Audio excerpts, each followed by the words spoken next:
Week is going to be from Numbers chapter 20, verses 1 through 13. The background to this, of course, today, we were dealing with the spies and they're coming back, and then the attitude of the people and rebellion. Well, this particular section, we're now close to the end of the 40-year wilderness wanderings. Okay, they're back in the area of Kadesh. And it's interesting, the timing of this, basically, the old guard is dying as God had the consequences of their rebellion. The people were coming to the end of these 40 years, and the old guard was dying. We see in verse 1 said, "Then came the children of Israel, even the whole congregation, into the desert of Zin in the first month. And the people abode in Kadesh, and Miriam died there and was buried there." Well, Miriam's dead. Okay. We know that she, at one point, even rebelled against Moses. But we see that she dies. It's interesting to note that the Bible doesn't say that there was any time of grieving for Miriam, as there was for Aaron and Moses when they died. But it starts out, the timing on this is that, they're coming to the end. But then notice in verse 2, "And there was no water for the congregation, and they gathered themselves together against Moses and against Aaron." Here we go again. Yeah. Can't you imagine that by this time, we see that God is not offering to Moses to wipe out the people and start again. Because I think at this time, and we're going to see, I think Moses would have taken him up on the offer, okay? Yeah, but not now. But we see that, of course, the people are coming to a place, they're in the desert, that one of the basic needs, of course, is water. But once again, we see that they go and they're murmuring and complaining. And it's interesting how it states that they came against Moses and against Aaron. And so then the people chode or contended with Moses and spake, saying, "Would God that we had died with our brethren when our brethren died before the Lord." Here we go. I think that this basically is the old guard. The ones that are still left were still griping and complaining, and they said, "Man, I wish we would have died when our brethren did." Now, Moses said amen. Yeah, and Moses has probably said, "Yeah, you're right. I wish you would have died too. Hurry up and die." It was a situation, though. The Bible doesn't say exactly. It could have been referring to the rebellion of Korah, when the ground just opened up and swallowed a bunch of people. And so we're not sure about that, or just talking about those that had already died through this time. And so, as a result, we see that they were still moaning about the same thing.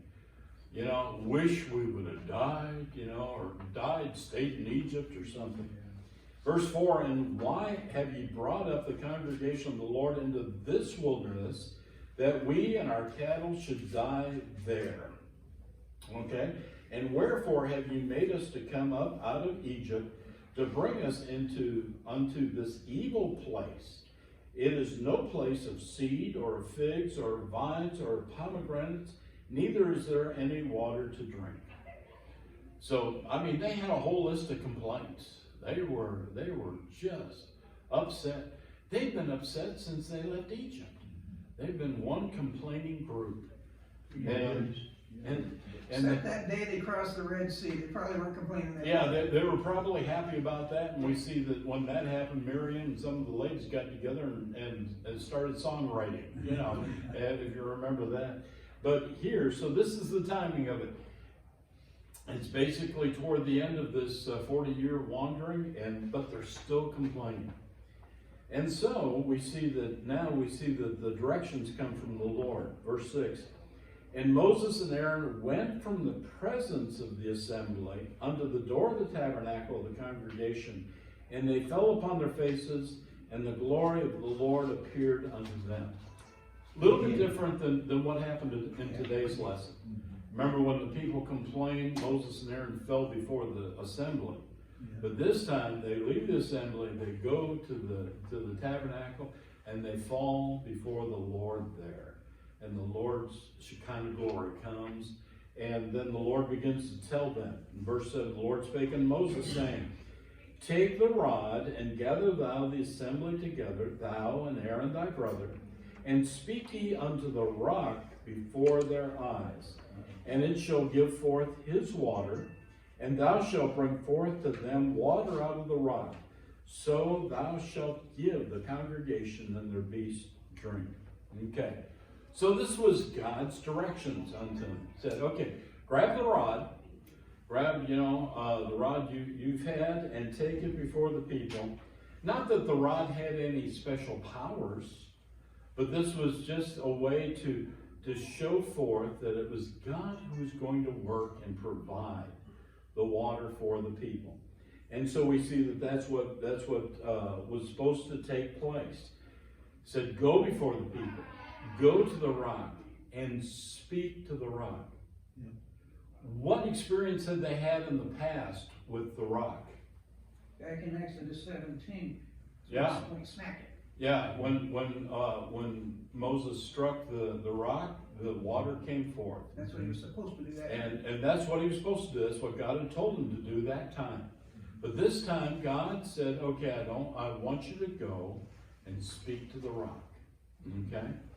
And so, when you think about that, who is going to get the honor and glory from it? Yeah, the Lord. Because, you can go out and talk to a rock till you're blue in the face, but you're not going to get water coming out of that rock. So with Moses doing this, if he follows the directions of the Lord was going to receive the honor and glory. And the people would know that it was God who was doing this and providing for them. And so here's the frustration now. Can't you see it? I think he was fed up. I think he was too, Dan. I think that Moses was just at a point where he's been putting up with this for 40 years now. And look what happens in verse 9. And Moses took the rod from before the Lord as he commanded him. And Moses and Aaron gathered the congregation together before the rock, and he said unto them, Hear now, ye rebels. Must we fetch you water out of this rock? Moses you can just hear it in his words. He calls them a bunch of rebels. He's probably been wanting to say this for a while. And so he calls them the rebels. And then verse 11, and Moses lifted up his hand, and with his rod he smote the rock twice. And the water came out abundantly, and the congregation drank, and their beasts also. So here was the situation. Moses gets frustrated. And, but still, what did he fail to do? Yeah, he failed to obey. He failed to obey. Now, he said, must we fetch this? Yeah. Must we fetch water out of this rock for you? You can just see the frustration that he must have been feeling. But still, even in the midst of frustration, isn't it better to obey? And that's what he should have done. Now, was God gracious? Yeah, because God provided the water, didn't he? Yeah. And here, Moses probably remembered the last time when he struck the rock, and for good measure, he wanted to strike it twice. Twice as much water. Yeah, twice as much water. There might be more people, and here we come. Eric? Maybe it didn't come out the first time. Yeah, it could have been. It could have been whack. It didn't work. Let's say it again, wham. But in it all, God was gracious and still provided the water. The people were all happy because the water came, and probably Moses had gotten his frustration out. But still, the thing where it comes down is that he failed to obey God, and it cost him. Just like we talked about today, that God is gracious and forgiving. But there are also consequences to sin. And we see the fallout here in verse 12. And the Lord spake unto Moses and Aaron, because you believe me not, to sanctify me in the eyes of the children of Israel, therefore ye shall not bring this congregation into the land which I have given them. Whew, wow. Boy, that must have been tough. Yeah. Moses and Aaron are going to die before the children of Israel ever get to go into the promised land. But notice what God said, because you believe me not. You didn't have faith to believe that I would provide if you would just speak to the rock. You know, I've often heard that the rock is a picture of Jesus Christ, you know, and that the rock didn't need to be struck again, it needed to be talked to. And interesting thought there. But here, he said, you know, you didn't want to have me receive the honor and glory from this before the people. Yeah, the people were satisfied. They got the water, but it would have brought honor and glory to me had you obeyed, and you didn't have this faith. This is the water of Meribah, or you know, the idea of the stress there and that, because the children of Israel strove with the Lord, and He was sanctified in them. Interesting what happens when we see how our disobedience can have consequences. And can't you imagine, as Moses began to realize, wow, why did I strike the rock? All I had to do was follow and obey. But because of that, there were the consequences. The sad thing was that he got to, was it Mount Nebo? Yeah, and got to look And he over. got to look over, and just imagine, Yeah, poor Moses, he gets to see the promised land, but not get over there. yeah, Oh, yeah. that's heartbreaking, you know? Yeah.